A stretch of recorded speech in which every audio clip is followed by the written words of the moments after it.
¿Qué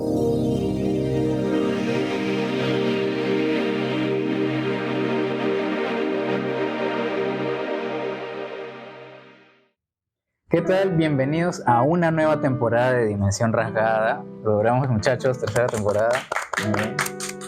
Y esta temporada vamos a arrancar revisando distintos libros de autores peruanos, y el que nos corresponde el día de hoy es del maestro Cromwell Jara, del libro titulado Montacerdos y otros cuentos. Eric, ¿nos puedes contar un poquito, más o menos, un poco sobre el autor? Cromwell Jara es un escritor nacido en Piura en el año 1949. Estudió literatura en San Marcos y se especializó en guión en Brasil. Es novelista, cuentista, poeta, ensayista, guionista también.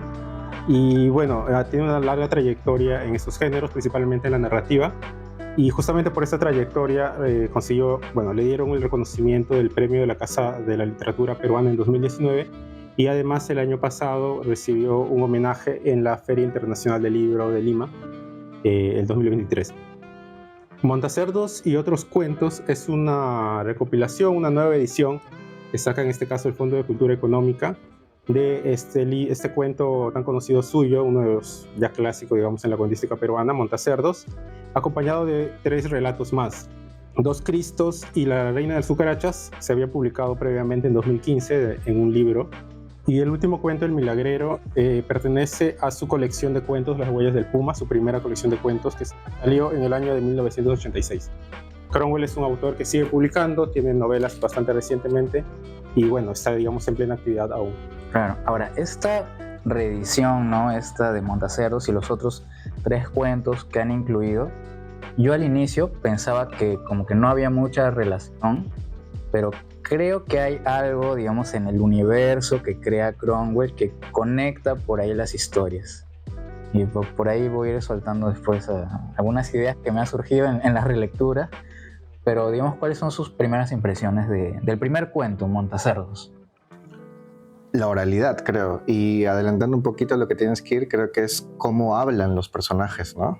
Y los retrata muy bien. El tema del habla, el tema de la oralidad y cómo creo que plasma de manera franca y en este cuento que dices, Montacerdos, desde una perspectiva muy curiosa, ¿verdad? A mí me gustó, tanto en los otros cuentos como se va a ver, pero en este sobre todo, el tema de cómo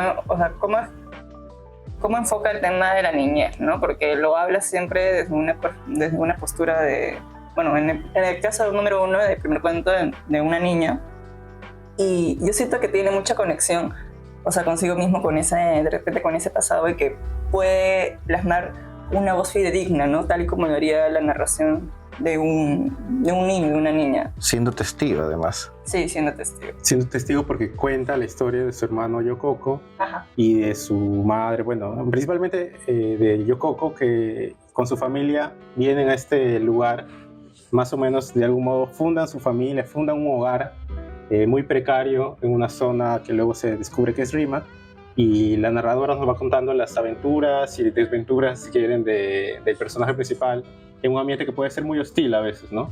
En la ciudad, o como que aún con elementos rurales, se deja ver mucha de la, pulsión humana, ¿no? Hay una cosa violenta también, pero también desde la perspectiva de un niño.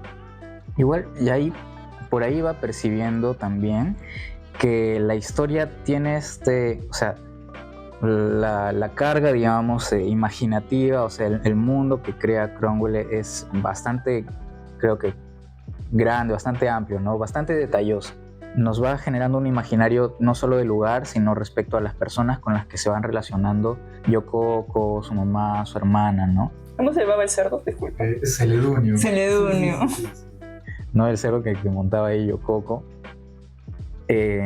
Yo sentía que era como... Tenía un aspecto medio mágico, pero que lograba aterrizarlo a la realidad rural, la realidad del lugar, ¿no? Yo creo que ese aspecto mágico incluso suaviza un poco esa crudeza, ¿no? De la realidad de esa sociedad precaria, digamos, ¿no? Porque sí, hay mucha crueldad, como bien menciona Eric, sobre las cosas que se van narrando, cómo es la sociedad con la mamá, con Celedonio, con Yokoko, con la hija misma, ¿no? Entonces, eso también me pareció bastante interesante. No sé si fue como que una intencionalidad del autor mismo o fue algo casual, ¿no? Y yo recuerdo que estaba repasando un poquito la historia de cómo lo escribió y creo que él cuenta que lo escribió de manera rápida, ¿verdad, Terry? Creo que tú sabes un poquito más. Me sorprendió mucho que él dijo, lo tenía en la cabeza y en la historia me senté y lo escribí, ¿verdad? Sí, justamente a propósito de Montacerdos y del libro, le hicimos una entrevista a Cromwell y le preguntamos también de cómo desde dónde le surgían las historias, ¿no? Y cómo le surgió, por ejemplo, Montacerdos en ese sentido. Igual, antes tal vez de la pregunta, podríamos ir con un fragmento de lo que estaban hablando Maguito. Claro, sí, estaría genial. Vamos con el fragmento. Yo Coco fue el centro del espectáculo la mañana que nos agüitó ahí mismo. Las calles despertaban bostezando debajo del fango, y como desde debajo aparecieron un montón de hombrecitos. Con ojos sobresalidos le rodeaban, le tocaban despacito para ver si era de verdad, si era humano. Condolidos, bufándose de él, riéndose con pena, mirándole los harapos y la llaga pestilente que reventaba en su cabeza. A aquellos se les derretía en los ojos. ¿Cómo era que Yococo podía vivir teniendo tanta llaga, mitad pus, mitad hostia, tan grande como sandía rajada y casi abierta, deshaciéndole la cabeza? Sí, para mí Yokoko era como que es uno de esos personajes como que muy, no sé si entrañables, pero que está tan presente en la historia, la manera en que lo describe. La visión testigo es muy bonita porque la visión es de, no sé si es de admiración, pero como acá se refiere en el fragmento que lo pone como un inmortal, lo refiere como alguien épico, ¿no? Y además yo lo imagino montado en Celedonio, ¿verdad? Sí, debe ser por esta picazón que tiene de la araña, ¿no? Que se describe al comienzo del cuento y que nadie sabe muy bien cómo se mantiene con vida, porque entiendo que la herida se va agrandando, se va cicatrizando y va de repente botando pus, qué sé yo, que todo el mundo ahí como que medio espantado, medio asqueado y sorprendidos también de que un niño flacucho que creo que y apenas sí habla, ¿no? Sí. Entonces pueda mantenerse y hacer tantos, no sé, desmadres, destrozos. A mí me parece igual lo que comentaba Seri, que el proceso creativo. ¿Cómo puedes escribir este cuento tan rápido, verdad? Sí, ¿no? Como ideas y construyes tantas pequeñas historias que componen el relato en conjunto. Justamente a propósito de la influencia de la materia prima de la que se basó Cromwell, hicimos una pregunta en la entrevista y bueno, fue más o menos esto lo que nos comentó. Entonces yo te quería consultar sobre, he escuchado también que esto lo escribiste desde la distancia, desde una suerte de añoranza por este barrio, porque tú ya estabas metido en la universidad, me parece. Sí, exacto. Entonces, ¿cómo trabajas tú con esta materia prima? ¿Cómo dices, de aquí quiero sacar un cuento o quiero contar esta historia? Mira, esto nace de lo que para mí es crear un cuento, ¿no? Otros lo hacen por intuición, como yo hice Montacerdos, hice Huesoludo, que no los planifiqué. Eso es lo que hasta ahora yo mismo me sorprende. No los planifiqué, no los medité en el sentido de estructura, ¿no? Esto va a ser el primer paso, segundo paso, esto van a ser los personajes. No, me salió de un sopetón, ¿no? De todo un vómito, en el caso de Montacerdo. Y es que ahora yo tengo otra idea de lo que es crear un cuento. Un cuento siempre es una historia que se narra, que se dice en función a un pasado, ¿ya? Y ese pasado en los cuentos, es doloroso. Te produce una nostalgia, nacen de tus frustraciones, de tus amarguras, de tus incertidumbres, tus melancolías, tristezas. Muchos sentimientos, que yo tenía eso por mi barrio, porque yo dejaba mi barrio y dejaba mis amigas, amigos, la chica que yo amaba por ahí, ¿no? Y todo eso se perdía cuando ya llegué a mi nuevo hogar que está ahora está ahí en la urbanización El Bosque, ya con una vida más cómoda, una casa más cómoda. Ya teléfono, ya televisor, ya han pasado 17 años después de haber dejado el barrio Montacerdo, ¿no? Entonces, claro, ¿no? Comentábamos un poco que Cromwell logra crear o llenar muy a detalle cada oración en Montacerdos, ¿no? Y cada vez va agregando más y más y más. Y creo que se debe justo a lo que comenta de que la propia experiencia, la experiencia viva, ¿no? Es lo que tú comentabas al inicio, Maguito. Comparte un poco esta idea de la voz, de la oralidad, en pequeñas partes que están en cursiva, ¿verdad? Que en un momento entran y salen las voces, ¿verdad? Eso me pareció genial también. Sí, porque no te dice, va a hablar tal persona. Uno lo interpreta. Justo con eso que dices, en la primera lectura que tuve, por ahí se me dificultó un poco, ¿no? Porque no era el tipo de entrada a los diálogos al que normalmente estoy acostumbrado, ¿no? Igual este cuento se entrelaza con otros, ¿verdad? Sí, el siguiente cuento del libro es Dos Cristos, Así. me parece. Ajá. Y como les comentaba en un inicio, yo siento que por ahí se comparte el imaginario Cromwell-Hara, digámoslo así, ¿no? Una cosa así. Porque en Dos Cristos, de nuevo, está el personaje infantil, ¿no? Como narrador de la historia, pero además el escenario donde se desarrolla la historia también es un escenario de miseria, de pobreza. Entonces son cosas que creo que Cromwell trabaja muy bien, digamos, sabe trabajar sus escenarios. Sí, creo que sabe explotar justamente ese tipo de escenarios y que vuelve de alguna forma u otra, creo que suaviza con la perspectiva infantil que adopta, ¿no? En este caso, el personaje que es el nieto de este hombre que hace de Cristo, ¿no? Que entiendo que se disfraza de Cristo y va cargando la cruz. ¿Cómo se llamaba el personaje? ¿Te acuerdas? El niño le decían Pechito de Tarro.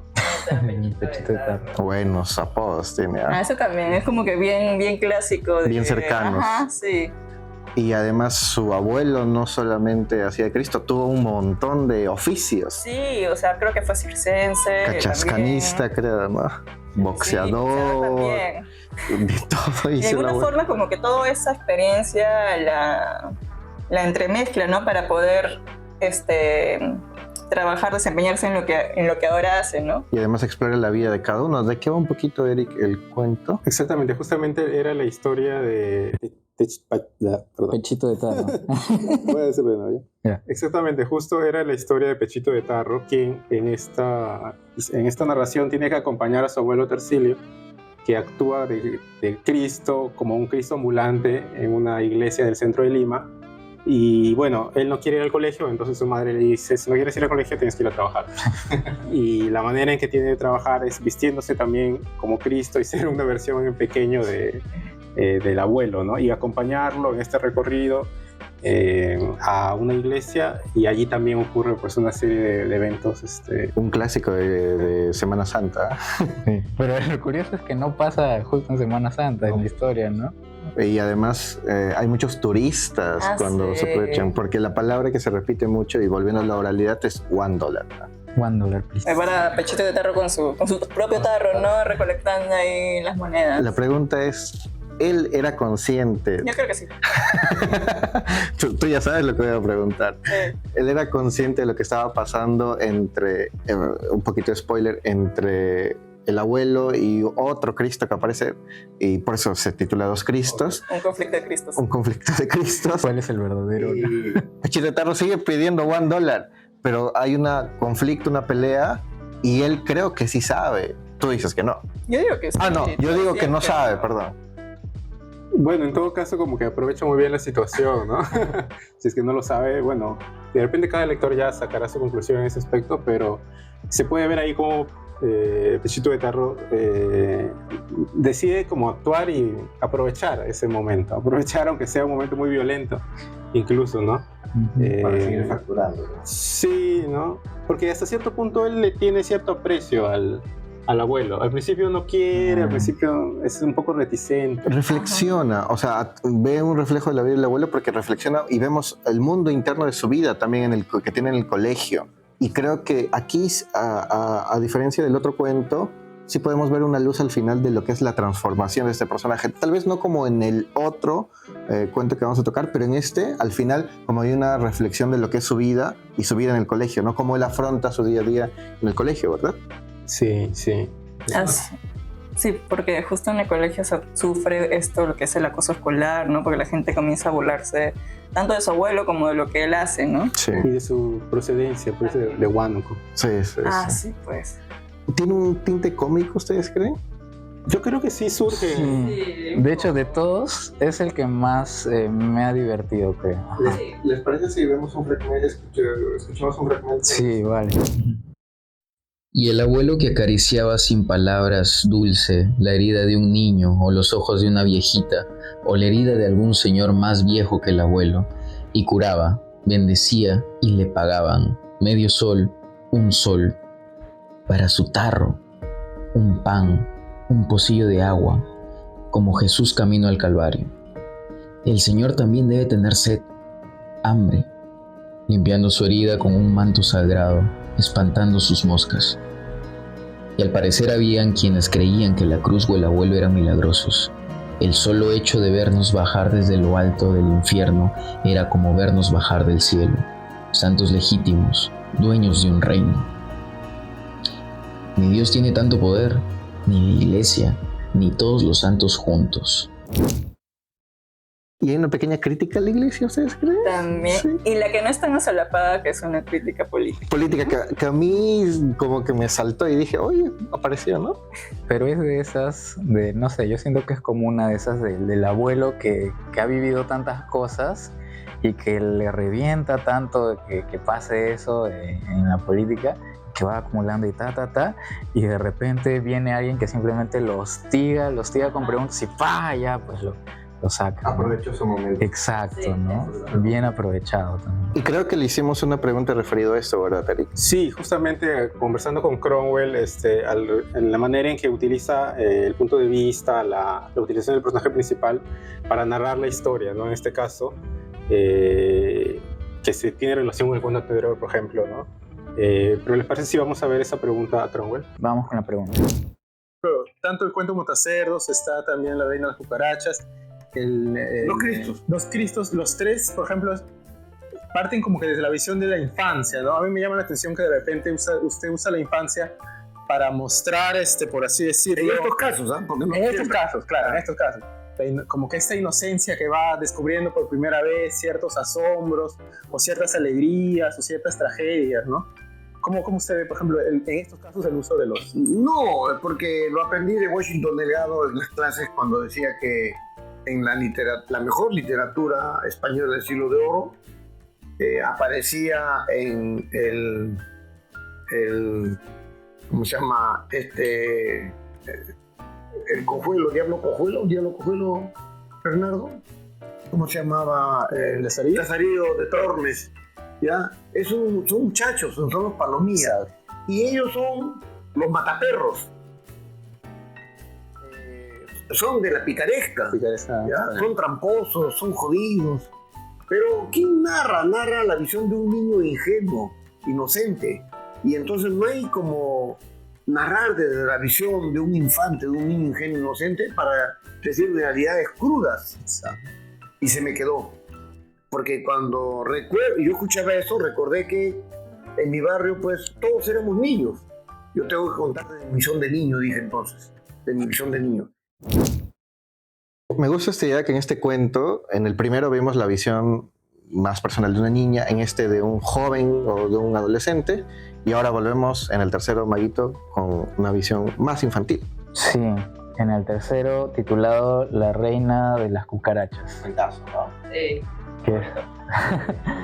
Que siento que es justo este cuento el que captura mejor estas ideas del universo Cromwell-Hara.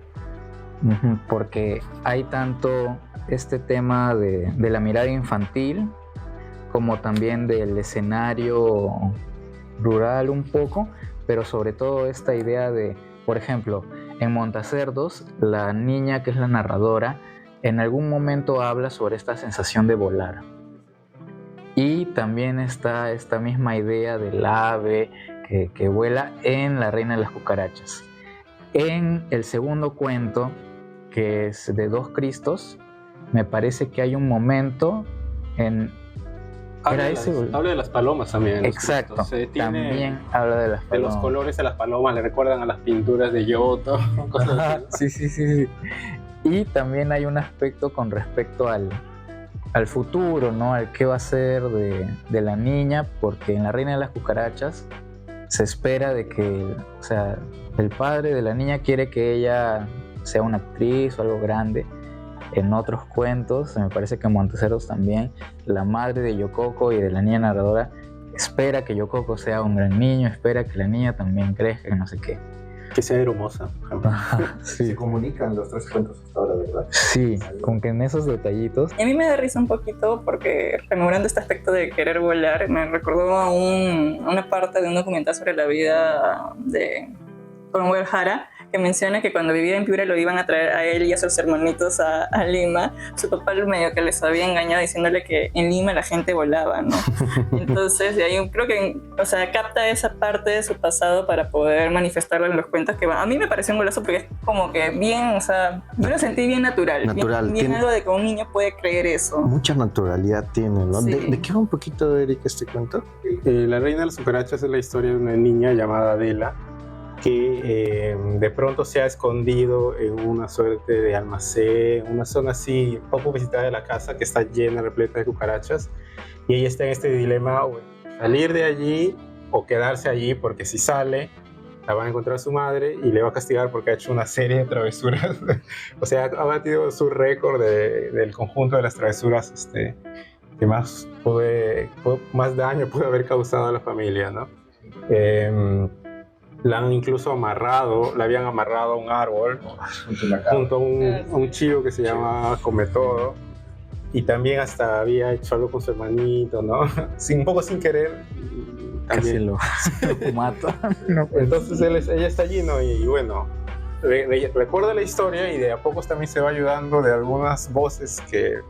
Las intertextualidades aparecen, ¿no? Que en un momento tal vez pueden llegar a ser hipertextualidades que agarran la relación de un texto de ficción, puede ser una obra también artística, película, y lo puede aumentar, pero creo que se queda en intertextualidades porque solamente se relaciona. Y físicamente aparece el conejo de Alicia y aparecen otros personajes y una muy buena intertextualidad, me parece, del autor, pero a mí lo que me maravilla del cuento es esta presencia que se va mostrando, lo que dice Piglia, ¿no? de las 2 historias. La historia A, que tenemos una niña traviesa, y la historia B, por debajo, que es la que a mí... Y yo también coincido con Mónica, que para mí es el mejor cuento que es como el padre va apareciendo por detrás y al final la historia B sumerge, ¿no? Lo del padre es increíble, que se ponen pequeños pedazos, ¿no? De mi padre, cuando venga mi papá, creo que dice, ¿no? Y de un momento a otro, casi llegando al final, la historia del padre se revela con mucho más fuerza, ¿no? Pero me gusta mucho la redondez. Uno puede pasarla bien con la historia A, que es la niña traviesa, pero la historia B por debajo es muy potente, la del padre. Ahora sí, en un momento, en mi lectura, percibí como ya venía leyendo seguidito, ¿no? Los cuentos, y el universo de Cromwell es bien cargado en detalles. Sí, sentía en un momento de la historia que necesitaba como que un respiro, o que decía, no, que vaya ya de frente, o sea, que ya baje, ¿no? Que ya necesito ya llegar hacia el final. Tuve esa sensación. Pero luego ya en las relecturas decía, pero claro, es esta niña que necesita comunicarse, manifestarse, hablar, y la relación que tiene con los animales, y vinculando con esto que dices, Chris, de las historias, ¿no? De Alicia, del conejo, de la Blancanieves, creo que aparece también. Sí, es una historia muy, muy fantástica. ¿Les parece si escuchamos un pequeño fragmento de este? Pero Adela no era una muchachita mala. Como decía tía Diamela, solo es una niña curiosa, tía Tere, y todo quiere saber. Podría ser científica. Y más que traviesa, era atrevida, osada, y todo por investigar. Al parecer, investigar desde la panza de mamá Tere, cuando nació muerto el hermano mellizo de Adela. Muerto. Y a ella, a la Adela, la daban también por muerta, pero la salvaron. Y en ese vacío, ante el vacío del hermano con quien Adela, en el vientre de mamá, conversaba antes, quedó con interrogantes eternas. Se nota que Adela era un personaje muy... conflictuado. Sí, o sea, desde un inicio, ¿no? Incluso antes de que... Nazca. Ajá, de que nazca ya comenzaba a dar problemas, ¿no? Porque hasta cierto punto se podría ver de que... desde una perspectiva maliciosa, ¿no? De que Adela fue quien provocó la muerte de su hermanito, ¿no? Y lo pone de una manera como muy científica, no lo hace dramáticamente incómodo, ¿no? Ajá. Lo hace de una manera muy natural. Sí, justamente en relación a la estructura de las narraciones que él hace, porque él también dicta talleres, entonces le preguntamos un poco de la manera estructural, las nuevas técnicas, ¿no? Y bueno, le hicimos esta pregunta a Cromwell. Aquí en el segundo relato, en el tercero, de este libro, que es La Reina de las Cucarachas, inicia en media res. Hay como una dilatación del tiempo, porque parece que la niña está ahí, pero en el momento que está ahí va recordando lo que ha vivido, ¿no? Va recordando que su mamá le quiere pegar, que su papá tiene que venir, ¿no? La Reina de las Cucarachas. Entonces, también comentamos un poco como que la importancia de la estructura en la construcción de historias, de relatos, ¿no? Justamente es para buscar la emoción, para potenciar el drama de las historias. Esa es la historia de una amiga que me odia y me quiere. Me odia porque hice su biografía, pues la Reina de Cucarachas es exactamente su vida. Y no le gustó, me dijo. Yo te dije, se peleó conmigo. Te dije, yo quiero hacer mi propia historia, escribiendo mi cuento, y tú te me has adelantado. Y yo te dije, también le respondí yo, que te he esperado 33 años y tú no la has escrito. 36 años y es mucho. Por eso es que ya le hice, bueno, antes que se pierda. ¿Y cómo así construye? ¿La planeó o ya salió? No, mira, si tú te fijas, ¿cómo empieza Toccata y Fuga en D menor de Mozart? Es el I medio res.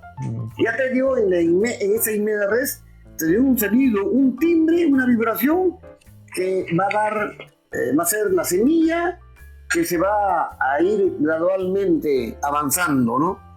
Esa es la I media res.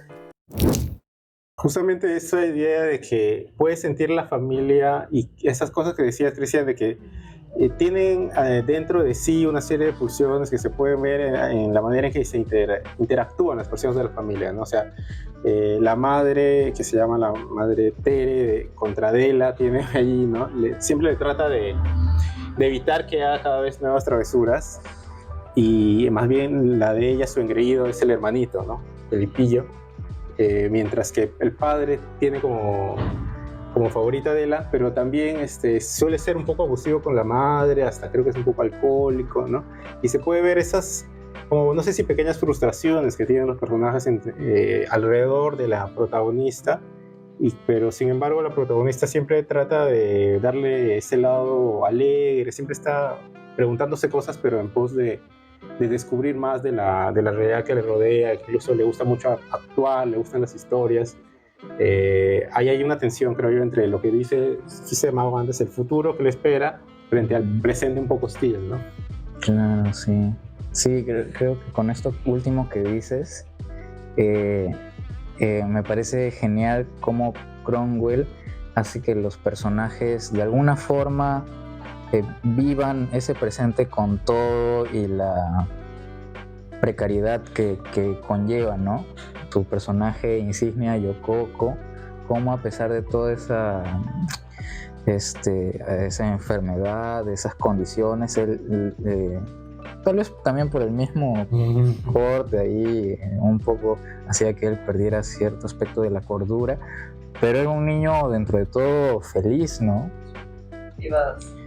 Y además lo que hace con los personajes es de que no los pinta como la clásica idea del personaje malo, sino porque hay un personaje que puede ser el papá, que siempre vemos que como que se empieza a mencionar que tiene un problemas con la bebida y todo eso, no puede decir, lo pinta como malo, pero no, porque a través de los ojos de la protagonista vemos que no es malo, y como la vida misma, las personas no son malas ni buenas, tenemos zonas grises. y lo pinta de una manera tan natural al padre que al final el padre asusta a las tías, ¿verdad? Y es una figura de autoridad mucho más poderosa que las tías, y la protagonista tiene miedo a las tías, pero adora a su padre, es su salvador.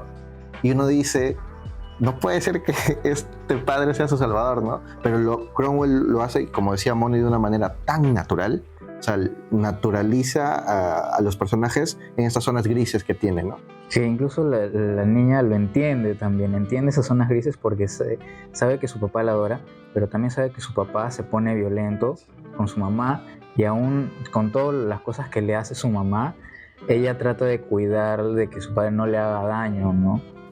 Es sorprendente. Es bien fuerte. Sí, bien fuerte, bien, o sea, pero también bien real, bien verídico. Siento que es algo que se puede encontrar en ese tipo de situaciones. Y además estamos en un contexto con el conejo de Alicia y pasamos al padre que es alcohólico. Y uno dice, ok, hay un cambio de tono que no es brusco, que no choca, pero ahí sí uno siente el cambio, ¿no? Y me parece un gran cuento. El último cuento de este pequeño librito, pequeño pero potente, de Cromwell Jara, que se titulaba El Milagrero. Ay, buena Erika, muy bien. El Milagrero, bueno, es la historia, se ambienta ya en una zona rural. Este relato pertenecía, como dije, al conjunto que publicó Cromwell en el 86, Las Huellas del Puma. Y varios de sus cuentos se ambientan en Piura, ¿no? De su tierra natal, ¿no? Y bueno, El Milagrero es la historia de un culto que ha surgido en un poblado llamado, bueno, en un poblado cerca de Morropón. Y el protagonista, Pedro Cruz, pues es el encargado hasta cierto punto de cuidar de este culto que se ha creado a partir de, bueno, hay un pequeño altar que ha construido porque ha muerto alguien en un momento crítico de este poblado. Hay una sequía muy fuerte. Y bueno, la gente está como que hasta perdiendo ciertas esperanzas en la religión más tradicional, ¿no? Y bueno, este personaje que es Crisóstomo se vuelve pues una suerte de santo alternativo en este lugar, y Pedro Cruz trata de preservar su memoria hasta donde puede, ¿no? Pero viene la autoridad, si quiere, el padre que le llaman Azotadiablos y algunos otros figuras, no sé, de la autoridad municipal, cosas así, ¿no? Y ya, pues vienen a poner orden, como decir, esto que están adorando no puede ser, ¿no? Herejía. Exacto, y vamos a destruir hasta cierto punto. Quieren hacer algo ahí, incluso a Pedro Cruz lo atan, ¿no? Un poco que lo humillan. Tiene un tono detectivesco un poquito, ¿no? Sí, porque, o sea, queremos saber un poco más sobre este nuevo santo alternativo que ha surgido, ¿no? Y que a la gente le rinde de alguna forma como pleitesía, ¿no? Le da ahí, le pone sus ofrendas, Este cuento sí tiene un efecto final que nos vamos a reservar para que la gente lo lea. Sí.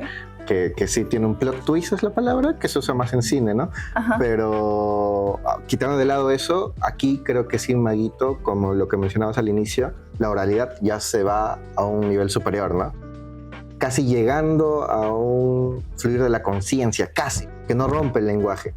Está con el habla particular que tiene el personaje, pero al igual que pasa con el primer cuento, entran y salen las voces, ¿verdad, Eric? Sí, porque además es como una narración que por partes la hace, es como si hasta cierto punto le entrevistara como si a Pedro Cruz le entrevistara un amigo que tiene, un subalterno, pero Pedro Cruz también entra a hablar, a narrar su historia. Entonces, y también entran como pequeños diálogos cuando Pedro Cruz hablaba con el padre Fermín, ¿no? Entonces, ahí se nota más la oralidad incluso.